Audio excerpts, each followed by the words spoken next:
playing Logan Schwartzengrubenjahr. She's the youngest speller at the Bee. You know, she's very excited to be there. She's about winning that Bee for very important reasons, and she's very driven. Chip Tolentino is, you know, he's really athletic, he's social, he's smart, everyone loves him.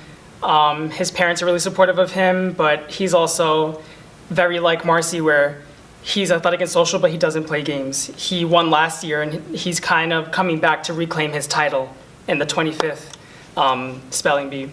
And this also happens to be a time where he's going through some bodily changes, so it just adds even more character. Leaf Coney Bear is this really fun guy. He's very out of this world, kind of. He has some type of sort of ADD.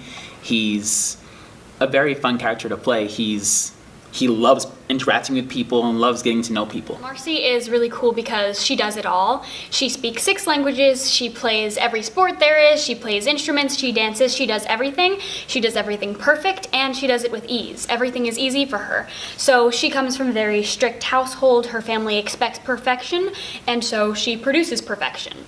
So when we meet her at the Spelling Bee, she's a little bit more reserved than the other characters because they're super excited to be there. This is like a very big deal for them. But for Marcy, it's kind of just another day of being perfect. And what's fun about her is that she knows she can win if she wants to, but something cool about the show is that every character kind of has a little fantasy going on.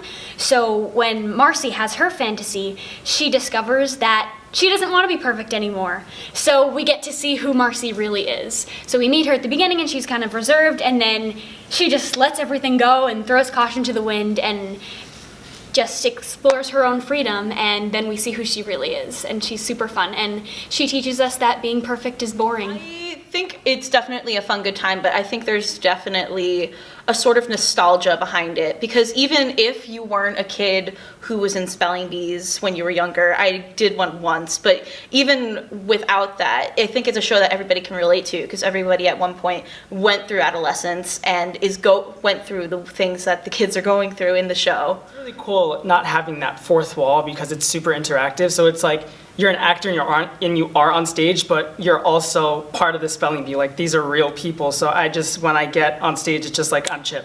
And it's, you know, I'm in the spelling bee, I have lines, but it's literally a spelling bee, and I'm just focused on winning and reclaiming my title. My first impression of the show was a couple of years back when I saw it at my local theater in Long Island, actually. I saw a couple of my friends in it, and I just fell in love with the show. And I have such a great opportunity to perform it now, so I'm really looking forward to it. You're gonna come to Spelling Bee and you are going to be crying laughing because the writers who wrote this script and the score are just so genius in their comedy, and things that every little thing that these kids say is just so funny, and the relationships are so funny. The music is great. It's the score, there's not a lot of just talking scenes. There's a lot of music, and everything is just so funny, and it's interactive with the audience. It's just so fun. Like, you will leave feeling so good, and you will walk out of intermission hysterically laughing.